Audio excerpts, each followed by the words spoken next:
पाकिस्तान का मतलब ला इलाहा इल्लल्लाह मोहम्मद रसूलुल्लाह। हम जश्न पूरे जोश और जज्बे से मनाएंगे, क्योंकि यार अपना पाकिस्तान अपन ही नहीं मनाएंगे तो कौन मनाए। बस बच्चों के लिए मना रहे हैं, अपनी तो मना ली, अब बच्चों के लिए मना रहे हैं। पेज ले रहे हैं और माशाल्लाह बस एंजॉय कर रहे हैं। 14 अगस्त को एंजॉय कर रहे हैं।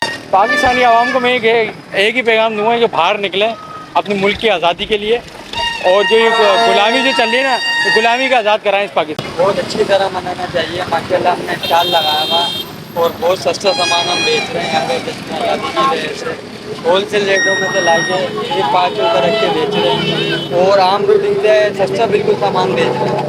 और गरीब जो आते हैं उनको हम फ्री भी देते हैं यहाँ पे सामान। उनके पास ऐसे पेज वगैरह भी बांटते हैं, छोटे झंडे बांटते हैं छोटे।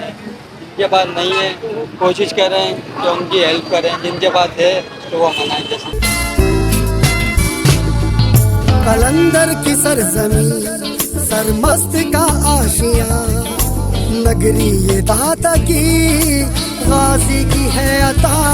मौसम चारों यहाँ बहते हुए दरिया, नेमतों का जहां मेरा ये देश है।